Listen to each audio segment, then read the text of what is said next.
Hello, and welcome to the Divorced Dadvocate, divorce support for dads, where we help dads create a healthy and less traumatic divorce. My name is Jude Sandoval, and I'm your host. I created this podcast in the Divorced Advocate community as a result of my own high conflict divorce, and because you as a dad deserve all the resources necessary to thrive through this challenging time. I encourage you to check out our website at thedivorcedadvocate.com, where there are resources that correspond to this episode, as well as free access to our membership community, where you will find live meetings, free workshops and courses, private discussion groups, and more. And now, on to this week's episode. Hello, and welcome to the show. I am grateful that you are here today listening. Particularly if this is your first time tuning into one of the Divorced Advocate episodes. We've got a very poignant, I would say, topic today, which is how to, quote unquote, train your attorney. It's something that comes up oftentimes in our group meetings. A lot of the content you've heard me say comes up in our group meetings, and we had a terrific meeting, probably the best meeting. We had about 10 guys this morning, and just had a lot of great shares with the guys and a lot of great support, and just a lot of great breakthroughs with some of the guys that are going through some challenging times.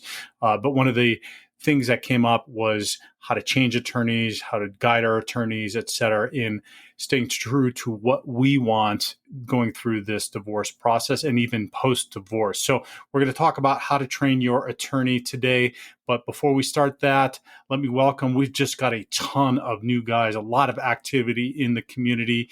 I want to welcome Alejandro, Edmund, Stuart, Chris, Justin, Austin, Brandon, Chad, John, Sean, Spencer, Shane, Brandon, and Jim. I think that's the most we've had in this period of time at once that have joined the community. So welcome to all of you gentlemen. I know some of you were on the call this morning. And if you're not part of the community, check it out at thedivorcedadvocate.com. There are all kinds of resources there, from the blog post to membership posts, membership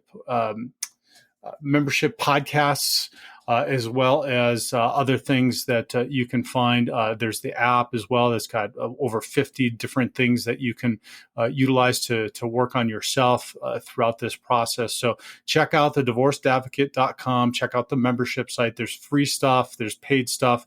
There's paid coaching. Whatever you need at whatever level you're at, or whatever abilities you have to utilize those. So check it out at thedivorcedadvocates.com. Okay, so I don't have to tell you that divorce is one of life's most challenging experiences. And for us fathers, it comes with some unique obstacles. And one of the critical things is ensuring your attorney effectively advocates for your interest. And this requires clear communication, strategic planning, and a keen understanding of the complex issues at play. So what we're going to talk about is, like I said, how to, quote unquote, train your attorney to work diligently on your behalf as you navigate both the emotional and the legal intricacies of your divorce. And I do want to say, before getting into these, what we got, 10 different ways to do this, that it is incumbent upon you to be the one that is the coach, if you will, of this entire process, or the bus driver, or whatever analogy you want to use. But you're the one that's in charge of this, and you're the one that needs to take control of moving this in the direction that you need it to move for yourself and for your family, for your children in particular. So that requires you to not only take these 10 things that I'm going to talk about into your hands and implement them. And it also means that you need to get up to speed on the law. So all of the laws, the divorce laws that are specific to your individual area or state or county or whatever it might be, they are all listed online. So you can go and you can Google and you can find all the statutes around divorce. Even if you have an attorney, you need to be up to speed and understanding of what the law is so that you can not understand what your attorney is saying, but you can also speak intelligently and ask intelligent questions and know what it is that you want within the context of the law. So I'm going to just start out with that. You need to make sure to know and understand the law. You're hiring the attorney to guide you through that process and know the intimate details of that, but you need to get yourself familiar with that. So make sure to do that even when you hire an attorney. Attorneys are the other thing I'll say is attorneys are trained to know the law and to traverse the process for you and with you. So that is what they're all about. They're not here to be your be your therapist, to help you with your mental emotional states, to not even really to whatever extent you want to say this, but to strategize for you. It is incumbent for you to do that. And I will say there's some attorneys that are good at strategizing, but I will say strategizing takes a lot of mental effort and a lot of thought process and taking into consideration a lot of moving parts. The attorneys don't necessarily have all of that information, and I can guarantee you that as good as any attorney is, they're not going home. They're not taking all of this stuff home. They're not thinking outside of the for the most part, the billable hours that they have on your case in strategizing and trying to figure out better ways to do this. It's not a knock on the attorneys or any attorneys that are listening. It's just a function of how the process is set up, the legal system is set up, their billing and how they get paid is set up. So you need to know that. You need to understand that nobody knows and understands this whole this in a holistic way better than you do. It's also why I highly encourage getting a coach to help you through this, because a coach is going to help you think about what the attorney's wanting, but also help you talk with your financial representative or whoever's consulting you, maybe a real estate person or a therapist, or what's going on with the children and parenting and all of that, and help you through this process, because there are multiple different things. There are multiple variables and many moving parts that go through this. So on that note, number one is to make sure to clarify your objectives. And you need to define your goals clearly. Are you focused on securing fair parenting time, achieving equitable asset distribution, or addressing concerns about your ex-partner's mental health? It could be one of those. It could be all of those. Oftentimes it's all of those and more. I'm just giving some examples briefly. This is a whole very long, deep, intricate, detailed conversation to have.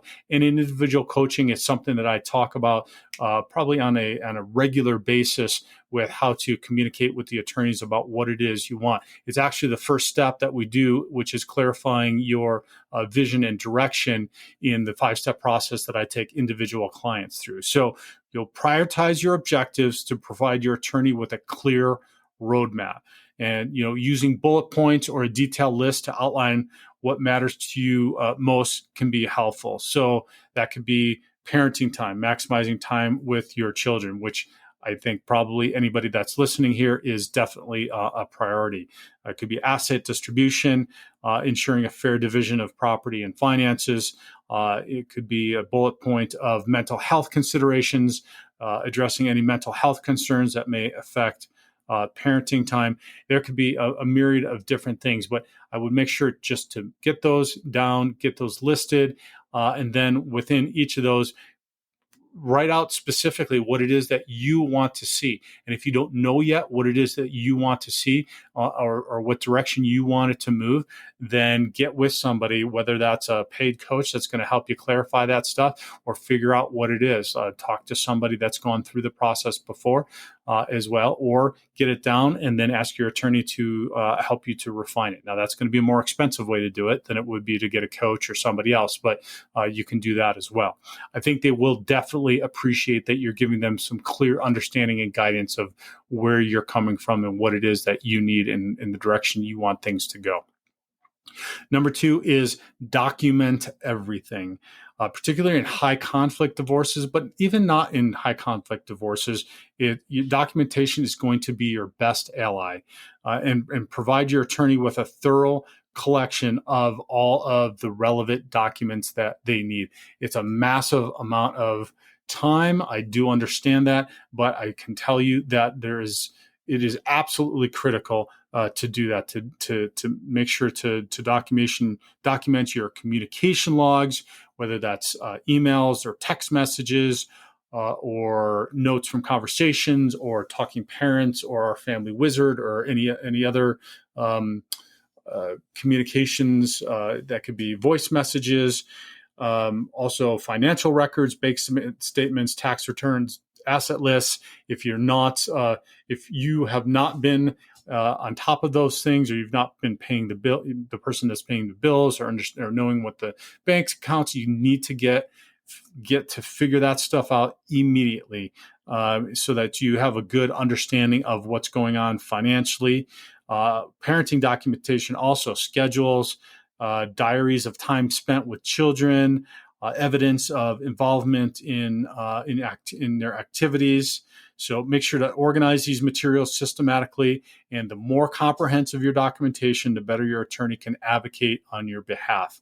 And I would also say, in situations, and this happens unfortunately a lot of the time, that is high conflict, that make sure that you're recording conversations to protect yourself. Unfortunately, this now becomes, especially, and we're going to talk in the next point about addressing alienation. When alienation starts to happen, then we unfortunately, as dads in the family law court system, are presumed guilty until we prove our innocence, which is the opposite of what it's supposed to be, but it is just what it is.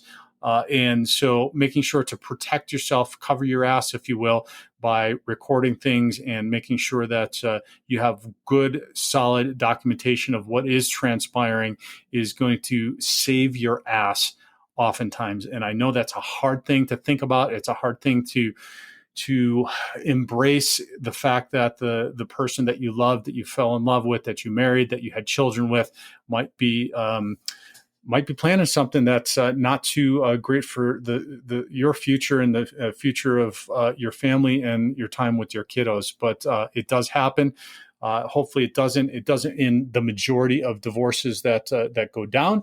Unfortunately, I know that I am in a little bit of a vacuum, where we do get a lot of guys that are experiencing some of these challenges and difficulties and high conflicts. So I'm hyper aware of that, but I also want to make sure that the dads that may not think that they are, just need to be cognizant of paying attention to those things, documenting everything, and that might even include recording conversations and making sure to cover yourself in case something happens. And that's also, guys, that things might be going well, but there may come a point, and this happens all of the time, and I hear this at least weekly, if not daily, that there's a reality that sets in with your soon-to-be ex, that it's not the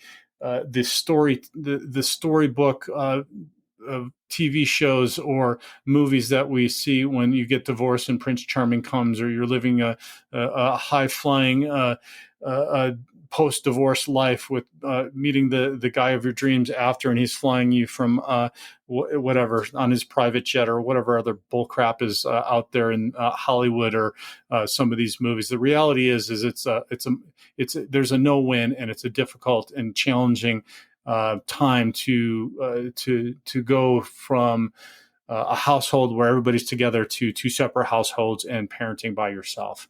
And so for us, and for most guys, I think that is pretty realistic, and we kind of get that. It's a simple math equation.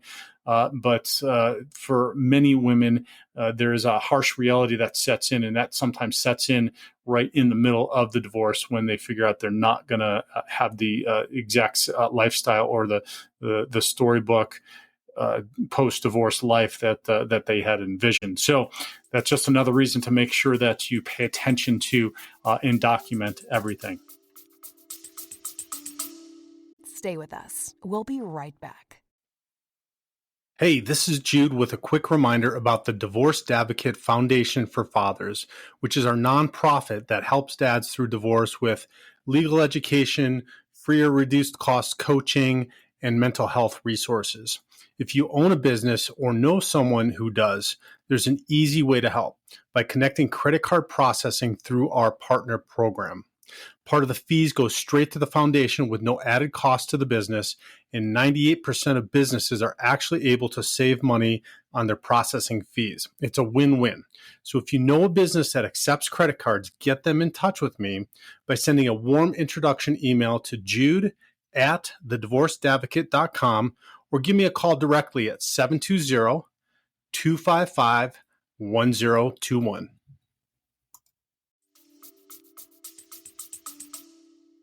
The third point would be to address alienation. And, this is where one parent undermines the child's relationship with the other parent. And this can be absolutely devastating. And if you don't get in front of it and you don't pay attention to it, or you just kind of say, hey, we had a couple of a guy on a call today that was, hey, I'm just gonna kind of just step back a little bit. And that is a huge, huge mistake, because if you're stepping back from alienation, it's not going to get any better. It's only going to get worse. So make sure to keep a journal of things. If you suspect alienation, record instances where your ex-partner's behavior may have influenced your child's perceptions negatively. That includes if you hear language coming from them that just is not age appropriate or just would not come from them, or there's a significant change in how they're acting towards you, that you keep a journal of that, even recordings of that if you're able to record your conversations with them.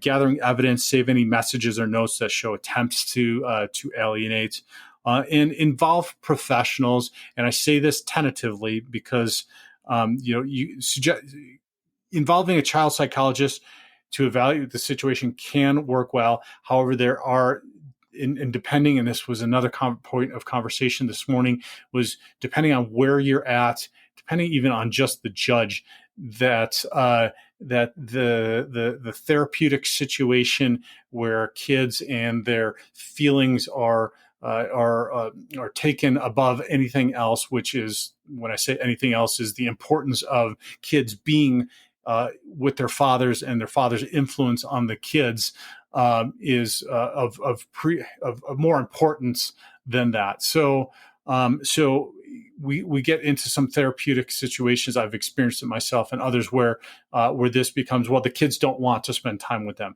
Well, you know what?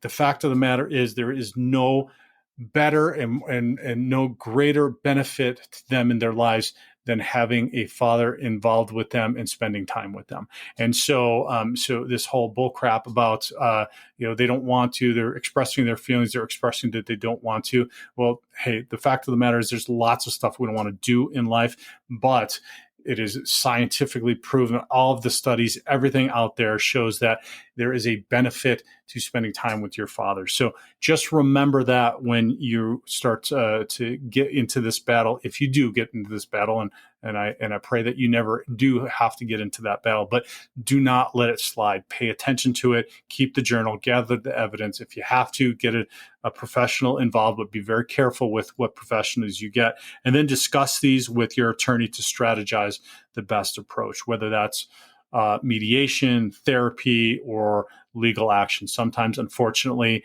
and this happens oftentimes post-divorce, is you have to go back to court. It is a civil matter to force somebody to facilitate that parenting time with your children. If your ex is not dropping the kids off or not facilitating that process, then it's not a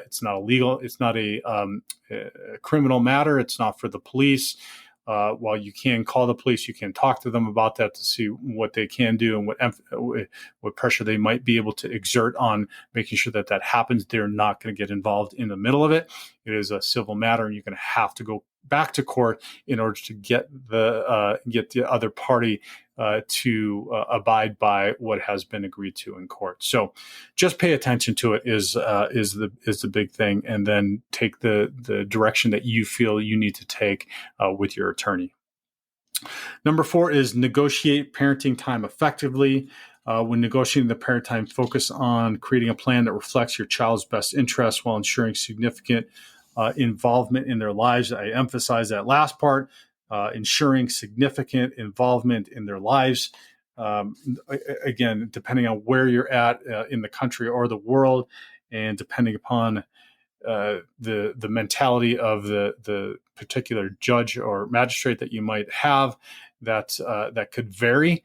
But the good news is that it's getting to be more common that it's a given that it's 50-50, which makes perfect sense to me, but that might not be the case where you're at. But just know that fighting for that is absolutely critical. And so propose a detailed plan.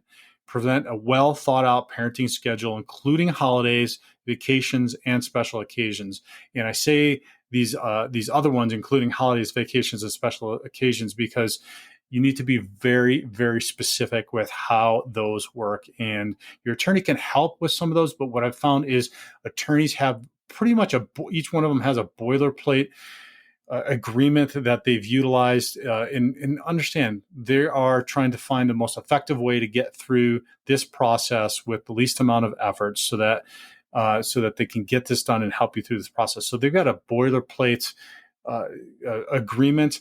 Make sure that works for you, whether that's a 5-2-2-5 process, a 4-4-3-3 process, a week on, week off process, 2 weeks of vacation with the kids in the summer, however that might be. But go into specific detail and stand up for specific details, or stand up for what you want in each of those specific details. That was another topic that we talked about this morning. Was you might feel like you're quibbling about things, but I can tell you that if you don't quibble now, that it becomes a problem, and the difficulties later, then it's even harder to get back into court to resolve things. And you got to get attorneys back involved. And if you got somebody that's just not going to cooperate, it's like negotiating with a terrorist. So make sure to pay attention to all of the details and dot every I and cross every T. Be flexible but firm. That goes to what I just said. Be willing to show compromise, but stand firm on the key points essential to maintaining a strong relationship with your children. You hear a theme that you need to be able to have that time with your kids so that you can have that relationship. And then last is naturally considering the children's needs. Tailor the schedule to accommodate the routines and activities, demonstrating your commitment to their well-being. And that's I put that in there, but I've never met a dad on any one of our calls or anybody in the community that is not considering that. If anything, I think that the dads that come to our community and are involved, that they go to the other end of the spectrum, which is kowtowing to accommodating needs and routines of the kiddos. And sometimes it's okay to say no to your ex or soon to be ex. And sometimes it's okay to say no to your kids and know that they're going to be okay and they're going to survive, even if they get upset and they don't like it. But that's also a great lesson that we can learn that's not prevalent in our society these days, that sometimes the answer is no, and sometimes we don't like it, and sometimes it's difficult and painful and stressful, and we don't like it, but we deal with it. So enough on that point. Number 5, pursue equitable distribution of assets.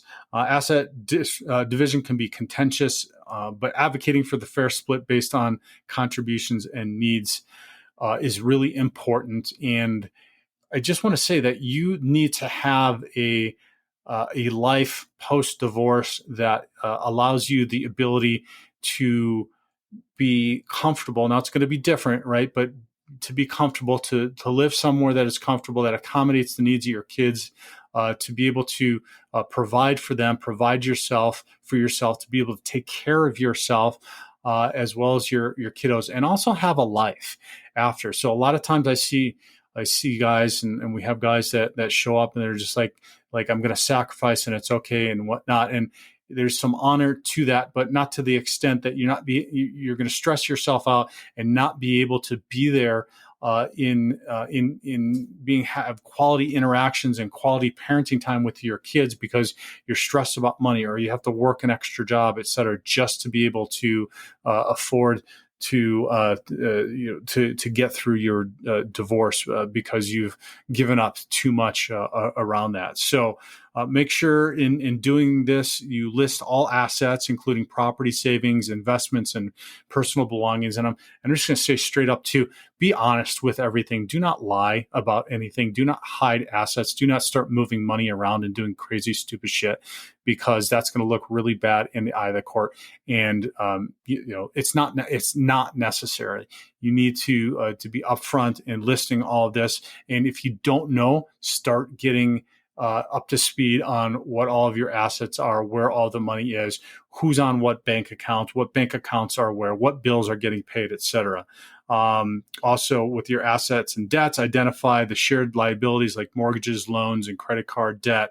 And then evaluate your contributions. Document your contributions, both financial and non-financial. For example, like home maintenance, childcare, stuff like that. That you do and that you participate. That may be part of the upkeep or maintenance of the home that helps save you some money. So then you're able to work with your attorney to negotiate or litigate a fair distribution, considering both current needs and future financial security. I'll say that again. You got to have some future financial security.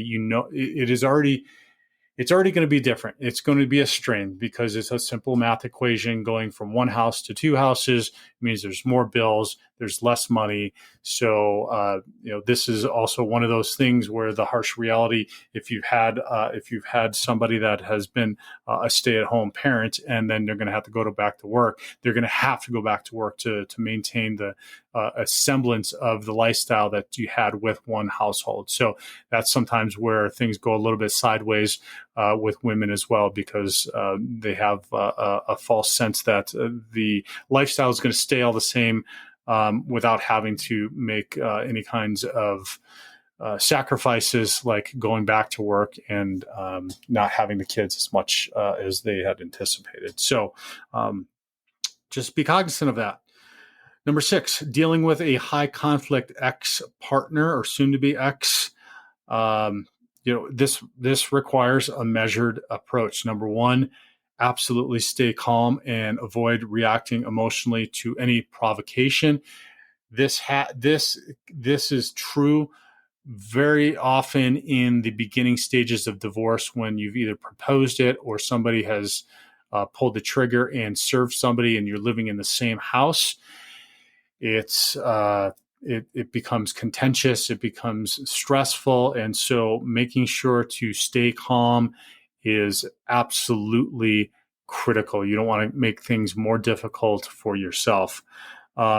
Use your legal challenges. If your ex-partner is being difficult, communicate through your attorney to minimize direct conflict. If your soon-to-be ex is just somebody that's not wanting to communicate or won't communicate with you or won't listen, then maybe you do need to pay the attorney to communicate with their attorney. And sometimes this is the best tact to take, because they're used to the dynamic that you have been in within your marriage and in the relationship, and that may have been that you did not advocate for yourself, and that may be that you were codependent and you didn't actually communicate effectively what it is that your wants were and didn't set boundaries.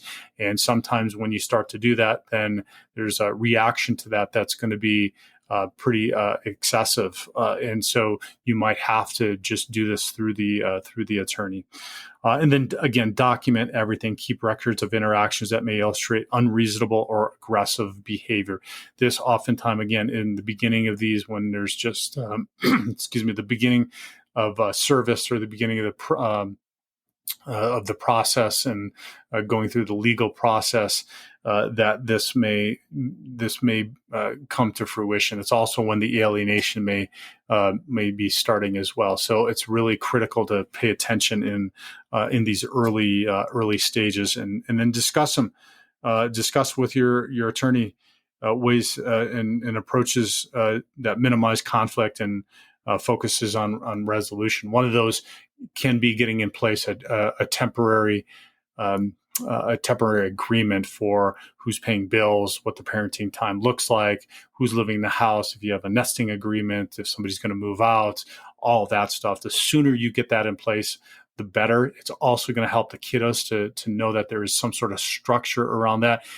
As disconcerting and chaotic and difficult as this is for us as men, it is also disconcerting and chaotic and stressful for the kids as well. So the sooner that you put some sort of structure into place and start this process and help them along with it, the better it's going to be. And I see this mistake happen oftentimes that guys don't do this, they don't take, and we're going to talk about being proactive here in one of the next steps, but they don't start taking the reins, if you will, like I said in the beginning, being the bus driver or the coach of this process soon enough, and then just let it flounder. And that's just not a positive for anybody.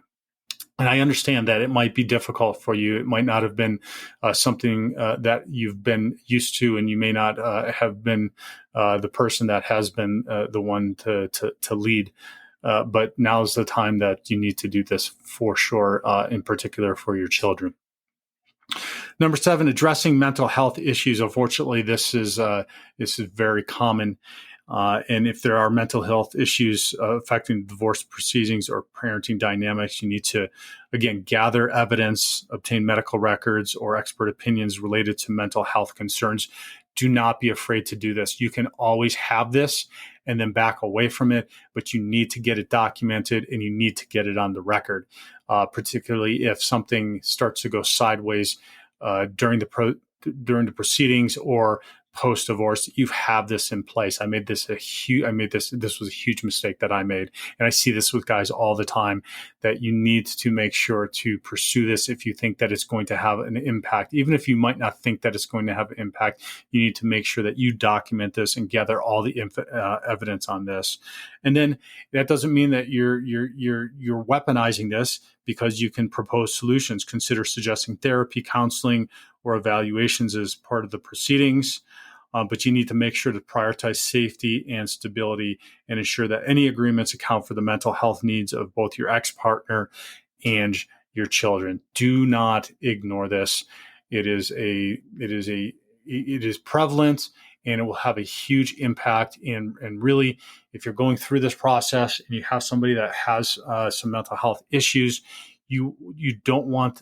A lot of mental health issues are generational, and it becomes something that, because of an experience in your youth or your early adult life, that an experience with your parents, that becomes then something that gets carried on into your life. So you don't want this to happen with your children. So do not ignore it if you suspect it, or if there is already something that is diagnosed. You need to make sure to pay attention and do something about it. And it's not bad mouthing your ex or soon to be ex. It's not stigmatizing them. It's just paying attention to something that can have a profound impact on your children's adult life and the future of their lives. We're here as fathers to make sure that we raise children that are going to be healthy and functioning in their adult lives. That is our main proposition here as fathers. So part of that is making sure that we pay attention, just like we'd be paying attention to anybody else that would be in their lives that might have some mental health issues. We want to be making sure that we are keeping them safe and stabilizing the situation. And then you can discuss this with your attorneys and help navigate these delicate issues. And you can do it sensitively and appropriately. That can happen. And then, you're setting your boundaries and you are controlling what you can. And then your ex or your soon-to-be ex can react in the way that they want to react. You're not going to be able to control that. So, but you are going to be able to pay attention to it and take action in the most appropriate manner. Number 8 is regular communication. Maintain open, regular communication with your attorney. Hopefully your attorney is going to be doing this with you. Not all are great at this. Schedule frequent updates and provide feedback on their approach. Ensure they understand your perspective and any changes in your circumstances or priorities. This also leads back to understanding the statutes. I would ask your attorney upfront, what is the process? I know that going into this, I had no idea, and you probably also don't have any idea because you've never been through this before, but ask them what the process is and what the timelines are around everything that's going to happen with this. A good attorney is going to help walk you through this and help you to understand this so that you have just a basic understanding of this, and then you can communicate. One of the things that I started to have my subsequent attorneys do is blind CC me or forward me on every single communication that they have with opposing counsel, or with my ex, or whomever they were advocating with on my behalf. And so this kept me into loop. This also helped me, now that I've gotten better at understanding how to work with my attorney, how to take charge of this process, and understand what language they're using, if I need to see a change in what that language looks like. It also helped me to see that one of my attorneys was palling around with my ex-wife's attorney at conferences, and they were little pals. And so that was not appropriate in my mind, and she was gone the next week. So again, this is, that's an extreme, right? But it will just help you to understand the process. It will help you to know what's going on. It will help you to then ask good questions and just make informed decisions. So keep regular communication with your attorney. And if you haven't heard from them in a while, check in with them and find out. Number 9, be proactive, not reactive. I alluded to this before. It's absolutely incumbent upon you to develop a comprehensive strategy with your attorney early and in the process, and adjust as necessary. Proactivity reduces the likelihood of being blindsided by unexpected developments. Man, like, there's tons of stuff going on with this, guys. I recognize and understand that. We're not even talking about the mental, emotional parts of this, and the difficulties and the challenges and of that, and the loneliness, and the time, not having time with your kids like you used to, and the shame or guilt that might, like, all of the stuff that's going on. But do not bury your head. You need to be proactive with this and not reactive on this. And so all these things that I've suggested, you need to be taking to heart and doing. Again, getting a coach that will help you to stay on track with all of this stuff is highly, highly recommended. Just like a coach for any sporting event that you might have, or perhaps a musical endeavor, or something that is more creative, that will help teach you the different steps to go through and keep you on track with each of those different steps, whether that's artistry or sports or something else. Coaches help you to do that and have systematic processes that'll help you. A divorce coach is going to help you do the same thing, because there is just a ton going on, but you need to stay on top of it. You need to be proactive. And if you haven't been, and that hasn't been the way that you show up, then this is the time to start taking that to heart and really start moving things in the direction that you need them to go. And then lastly, preparing for the long haul. This can be a lengthy process, and dependent upon the state that you're in, it can drag on for sometimes years. Hopefully that's not the case for you, but be prepared for delays. Just be patient, work with your attorney to manage the expectations, and stay focused on the long-term goals, which you've created in creating that vision and direction for what you want your life to look like post-divorce. So that's why this takes us back to full circle, which is number 1, clarifying your objectives, because this can be a long haul. You need to stay cognizant of that while you're going through this. It might feel like some of the times we talked about this morning that you're losing some of these little battles that are going on, which is okay, because you're in this for the long term. And some things might not go your way some of the time, and nobody's going to get 100% of what they want in this process. There's no win-wins. It's everybody loses a little bit, but what you can do is you can stay positive through this, stay focused on it, and make sure to know that it is a marathon and that it is not a sprint. So, in conclusion, quote unquote, training your attorney means guiding them to understand and prioritize your needs effectively. And you can do this by clarifying your objectives, like I said, documenting meticulously, addressing alienation, negotiating parenting time, pursuing equitable asset distribution, managing high conflict interactions, and making sure to address mental health issues. This is going to help empower your attorney to advocate powerfully on your behalf. And remember, a well-informed and proactive client-attorney partnership is key to navigating divorce successfully and securing the best possible outcome for you and your children. I hope that this was really beneficial for you. If you want more information about this and other stuff, check out the Divorced Advocate website. If you found this information valuable, do us a favor and please leave a star rating on whatever podcast platform you're listening, or even better, give us a little review of the podcast. This helps other dads that are looking. It helps raise the rank of the podcast as well, so that other dads can find it and get the support that they need. Thank you so much for listening. Have a great week, and God bless.